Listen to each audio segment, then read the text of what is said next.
34 বছর শাসন করে বাম, তার আগে কংগ্রেস 2 লক্ষ কোটি টাকা না কত মাত্র ঋণ করেছিল বলে কত না আওয়াজ দিয়েছে, খেয়েছে বেচারা অসীম দাশগুপ্ত।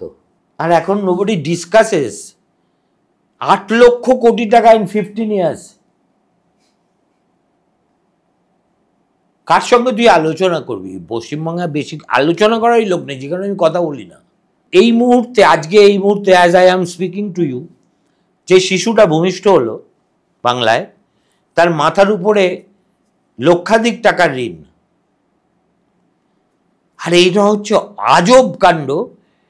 আমি ঋণ নিয়ে আমার ভোট নিশ্চিত করে যাচ্ছি, আর সেই ঋণ চোকানোর দায় হচ্ছে যখন আসবে তখন আমি আর থাকবো না। So what kind of